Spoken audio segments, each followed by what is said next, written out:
Senhor presidente, nobres vereadores, funcionários da casa, imprensa, munícipes aqui presentes e aqueles que nos ouvem e nos assistem. Vereador Serginho, se eu tiver tinta, eu arrumo para o senhor. Mas acho que talvez a nossa prefeitura pudesse ouvir o anseio dos caminhoneiros, diminuir um pouco os impostos, aí as pessoas poderiam até comprar tinta para fazer o serviço que a prefeitura não faz. Eu acho interessantíssimo, eu acho que a gente tem que envolver a comunidade, está certinho, temos que envolver, o senhor está de parabéns, parabéns pelas ações que tem feito, mas às vezes eu fico chateada porque é muito imposto e pouco retorno, mas o envolvimento da sociedade civil organizada é espetacular. E quero dizer o seguinte, prefeito, eu fico contente e parabenizo por ter saído da lei da responsabilidade fiscal. Ao mesmo tempo, me preocupa, porque eu gostaria que tivesse saído da lei da responsabilidade fiscal por atitudes administrativas duradouras, que pudessem realmente manter-nos fora da lei de responsabilidade fiscal. Mas nós tínhamos que sair. E saímos porque houve realmente, enxergaram que há muitos anos se fazia uma contabilização de forma equivocada. E eu fico satisfeita que saíram, mas nós precisamos ter alguma atitude que nos mantenha fora de fato desse limite. Então, atitudes gerenciais importantes. Acho legal. E precisamos também não acreditar em algumas coisas. Não acreditar em algumas coisas. Nem sempre o que é passado, o que é solicitado é o que vem. É o que vem. Que é a questão dos 30, depois dos 15, talvez 5 e agora 4, com certeza, né? Então, a gente precisa de ver o que a gente pediu e o que realmente foi, de fato, o que nos disseram que ia dar. Então, eu acho que aqui, eu não sei, não estava lá, mas parece que tem algum ruído nesse caminho, e esses ruídos é que não podem esbarrar em nossa cidade, porque aí a gente vai ficando em descrédito, né? Queria muito que fosse os 30, não tenham dúvida disso aí. Com relação aos 5 milhões de reais de um fundo que foi feito através lá do condomínio Cidade Jardim, né? Alphaville, perdão, errei. Esse fundo existe. Existe sim.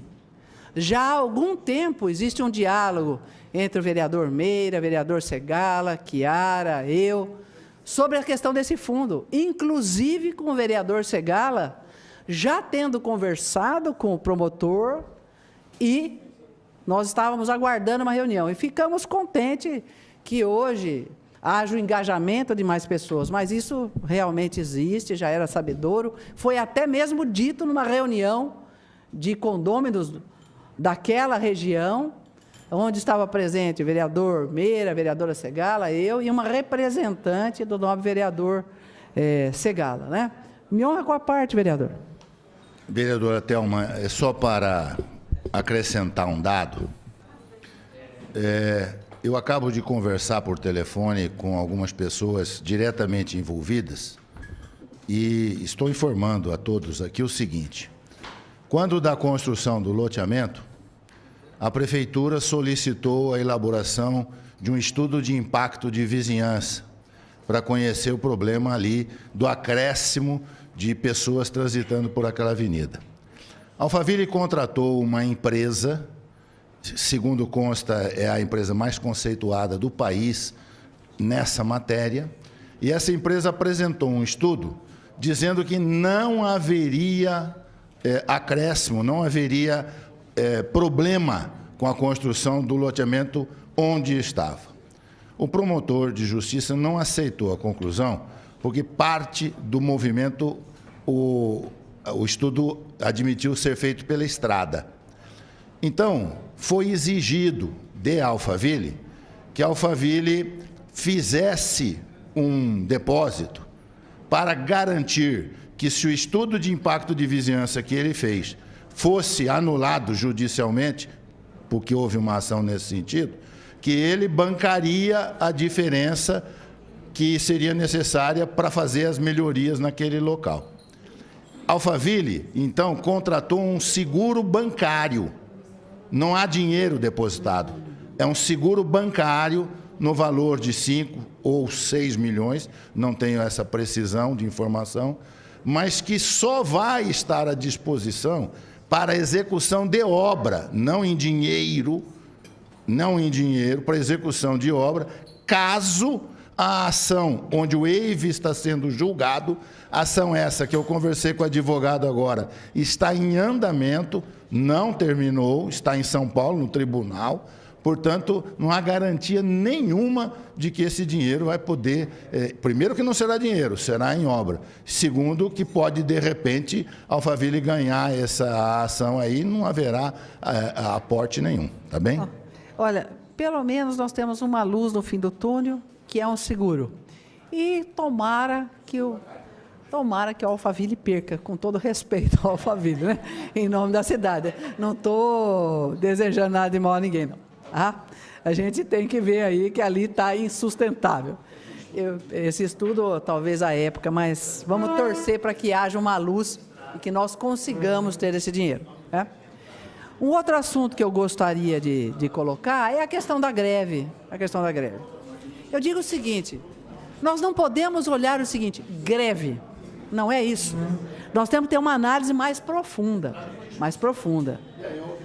Eu entendo o seguinte, que é a população brasileira, que é o povo brasileiro, dizendo o seguinte, nós somos o limite, nós sabemos o que queremos, nós estamos mostrando que estamos tendo consciência que não temos só deveres, nós temos direitos.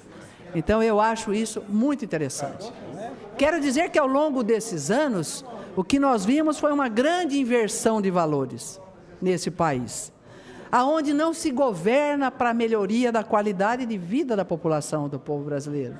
Muitas vezes se governa para a melhoria das qualidades de vidas individuais de algumas pessoas que usam a negociata em razão da sua melhoria pessoal em detrimento da população brasileira. E isso precisa acabar. Regras predatórias, impostos exorbitantes, parecem não ter limites. E eu acho que está na hora daqueles que têm o poder decisório, que é do poder executivo, os senhores governantes, de entender que o povo é o limite e que ele está colocando os seus limites. A população vem começando a demarcar até onde ela acha que as pessoas que regem as regras das suas vidas podem ir. E isso é muito importante, né? Isso é muito importante. E isso tem que acontecer. Não é de agora, o vereador Segala deixou claro. Eu vou lá atrás. Lá atrás, no Brasil Colônia, nós achávamos que o quinto era um absurdo, que eram os 20% que nós pagávamos para Portugal. Hoje nós pagamos 45% de impostos sobre os combustíveis. Nós pagamos quase 65% de impostos sobre os automóveis. Nós pagamos quase 40% de impostos sobre os medicamentos. Agora, vejam, existem países onde os impostos são maiores, mas nesses países existe uma coisa que se chama retorno a quem paga. Retorno para quem paga. Então, o povo brasileiro está cansado de pagar e não ter a devolução devida daquilo que ele investiu. Então, eu entendo que essa greve, realmente, ela trouxe um repensar dos brasileiros, um repensar de até que ponto eu vou deixar que essas coisas aconteçam. E isso é maravilhoso, maravilhoso. E esse repensar veio com uma reflexão maior ainda. Não adianta abaixar o imposto de um lado e fazer com que a outra ponta pague a conta, que é o que nós estamos vendo. Será que não está na hora de repensar esse Estado tão grande que nós temos? Será que não está na hora? Se nós repensássemos isso, talvez o povo brasileiro não precisasse pagar tanto ou tivesse o retorno desejado. não consegui dados atuais, mas funcionários públicos comissionados do governo federal chegam a 1/3 do total de todos os funcionários. É muita gente comissionada. É muita gente comissionada. Só no gabinete da Presidência da República são 10 mil cargos de livre nomeação. Por isso que se diz, contra a máquina é muito difícil lutar. Não é contra a máquina, é contra esses favorecimentos que amarram as pessoas, não em prol da população. Então, eu acho o seguinte, está claro, o povo está entendendo a força que tem e está entendendo que ele pode, sim, marcar o limite dos atos que aqueles que os governam. Muito obrigado, senhor presidente.